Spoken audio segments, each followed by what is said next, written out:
Hello साथियों, नमस्कार। आपका मेरे YouTube चैनल टाक लाफोली में हार्दिक स्वागत है, जहां मिलती है आपको कानून से संबंधित आसान भाषा में जानकारी। हम अपने चैनल के माध्यम से आपको कानूनी जानकारी देते रहते हैं। आज भी हम एक नई जानकारी के साथ इस वीडियो के जरिए आपके सामने हाजिर हुए हैं। आज हम आपको बताएंगे कि अगर पुलिस अचानक आपके घर आ जाए तो आप क्या करेंगे। आज बात करते हैं इसी टॉपिक के बारे में। पुलिस को तो सब अच्छी तरह से जानते ही हैं। सब लोग पुलिस का नाम सुनते ही चौंक जाते हैं और घबरा भी जाते हैं। अगर आसपास पुलिस नजर भी आ जाए तो हर व्यक्ति परेशान हो जाता है कि पुलिस यहाँ क्या कर रही है, किस वजह से आई है, क्या घटना हो गई है। चाहे भले ही पुलिस पड़ोस के किसी घर ही क्यों ना आई हो, लेकिन वही पुलिस अचानक आप ही के घर आ जाए तो आपकी क्या हालत होगी, ये तो आपसे बेहतर भला कौन जान सकता है। आज की इस वीडियो में हम यही बात करेंगे। नॉर्मली कुल मिलाकर बात यह है कि आदमी पुलिस को देखकर घबरा ही जाता है। क्या करेंगे अगर अचानक से पुलिस आपके घर ही आ जाए। तो दोस्तों, आगे बढ़ने से पहले अगर आप हमारे चैनल पर नए दर्शक हैं और इस वीडियो के माध्यम से पहली बार हमारे इस चैनल पर आए हैं तो हमारे चैनल को सब्सक्राइब कर लें और साथ ही बेल आइकन को भी प्रेस कर लें, ताकि इसी तरह की नॉलेजेबल जानकारी आप तक लगातार पहुंचती रहे।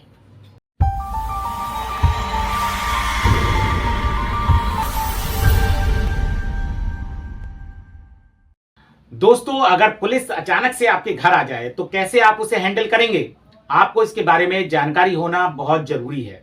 साथ ही आपको ये पता होना चाहिए कि किस वजह से पुलिस आपके घर आई है और पुलिस जो वजह आपको बता रही है वह झूठ बोल रही है या सच बोल रही है, इस बात को भी आपको पकड़ना आना चाहिए।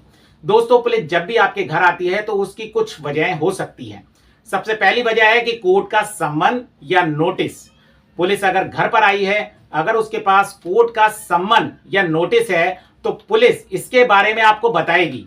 इस दशा में आपको घबराने की जरूरत नहीं है। ये इस बात का संकेत है कि किसी ने आपके विरुद्ध कोई मुकदमा कर दिया है, जिसकी सूचना कोर्ट आपको पुलिस के माध्यम से सम्मन भेजकर दे रही है।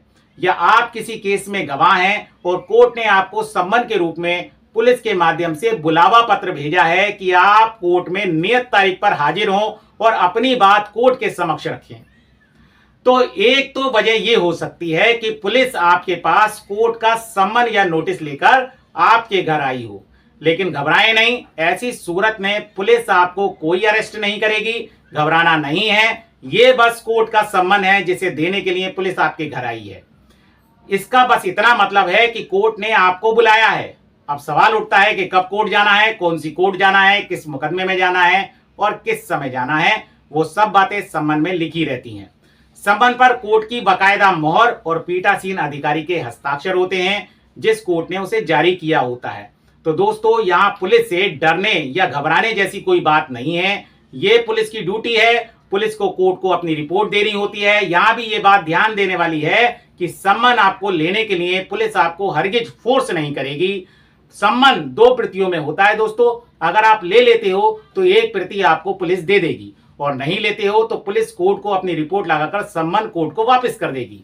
यहाँ आपको देखना होता है कि कोई पुलिस वाला आपके घर आया है, वो किस वजह से आया है, आपके पास क्या करने आया है, क्या डॉक्यूमेंट लेकर आया है, क्या वे कोर्ट का सम्मन है। इस बात को जानना आपको जरूरी रहता है।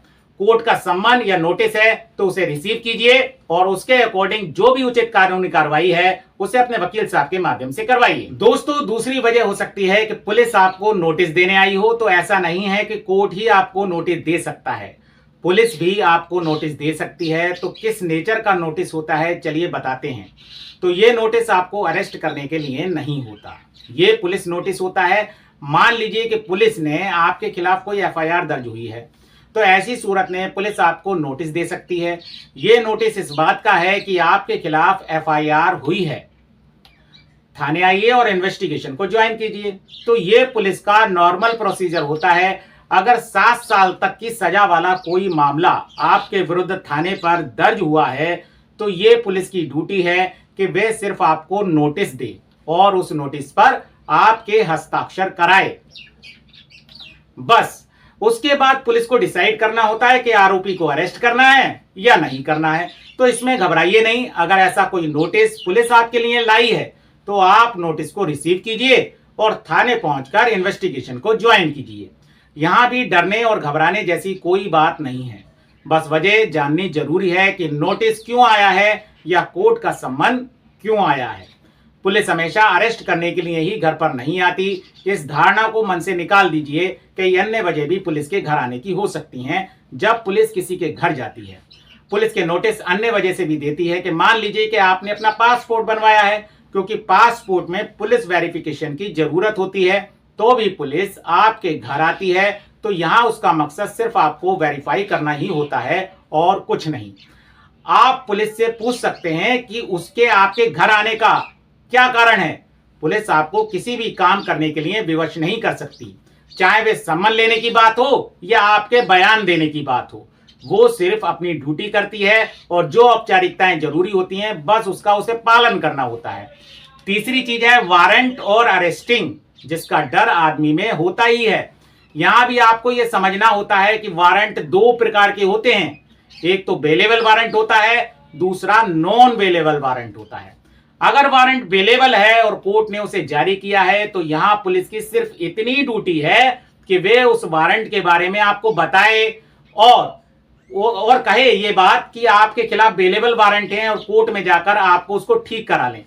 यहां पर पुलिस को अरेस्ट करने की पावर नहीं होती। दोनों वारंट कोर्ट ही द्वारा जारी किए होते हैं, चाहे वो बेलेबल वारंट हो या नॉन बेलेबल वारंट हो। ऐसा कोर्ट उसी सूरत में ऐसे वारंट को जारी करती है जब कोई व्यक्ति दौरान मुकदमा कोर्ट में हाजिर होने में चूक करता है और नियत और निर्धारित तिथियों पर कोर्ट के समक्ष गैर हाजिर चला आता है। तो बेलेबल वारंट ने पुलिस को अरेस्ट करने की पावर नहीं होती, लेकिन थाने पर पुलिस जरूर अभियुक्त को बुला लेती है।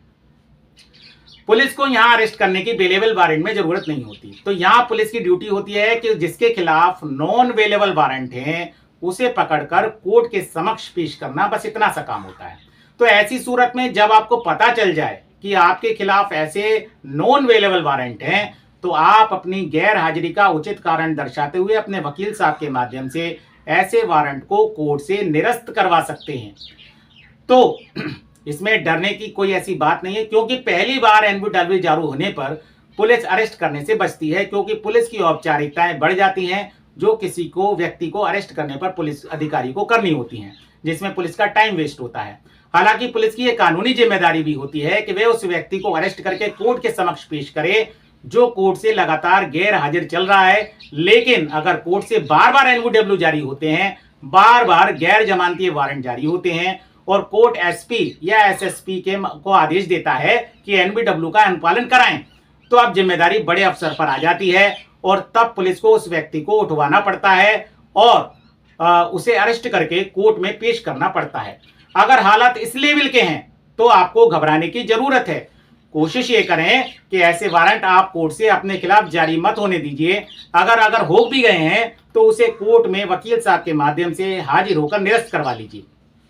तो यहां हमारा आपको समझाने का मकसद बस इतना सा है कि वारंट अवेलेबल है तो पुलिस को आपको अरेस्ट करने की पावर नहीं है और घबराने की जरूरत नहीं है। और वारंट अगर नॉन अवेलेबल है तो भी आप उसको पुलिस आपको अरेस्ट पहली बार में नहीं करेगी। लेकिन जब आप बिना पुलिस का आने का कारण जाने ही डर जाएंगे और पुलिस को देखकर ही घबरा जाएंगे, चाहे वो जानकारी का अभाव हो या कुछ भी हो, तो पुलिस का आने का कारण जानना बहुत ही जरूरी होता है। तो ये दिक्कत की बात है। कई बार लोगों को पता नहीं होता, जानकारी का अभाव होता है, पुलिस लोगों के घर जाती है, बेलेबल वारंट होने पर भी आदमी को डराती है कि तुम्हारे खिलाफ वारंट है, तुम्हें अरेस्ट करना पड़ेगा। वारंट का दर्द दिखाकर जेल भेजने का धमकी देती है और उससे रुपए ऐंठ लेती है। तो लोग पुलिस से डरकर पैसा दे भी देते हैं। तो ऐसी परिस्थितियों में आपको जानकारी करना बहुत जरूरी होता है, बजाय इसके कि आप पुलिस को देखने भर से ही डर जाएं और घबरा जाएं। अगर मामला कोर्ट में है तो आपने कोई ना कोई वकील साहब हायर कर ही रखे होते हैं, लेकिन कोई नया केस आपके खिलाफ आया है जिसका कभी कभी आपको पता भी नहीं होता। कोर्ट ने सम्मन भेजा, आपको नहीं मिला और अब पुलिस वारंट लेकर आई है, तो आपको देखना चाहिए कि पुलिस सम्मन लेकर आई है या वारंट लेकर आई है, वारंट अवेलेबल है या नॉन अवेलेबल, ये देखना ज्यादा जरूरी होता है।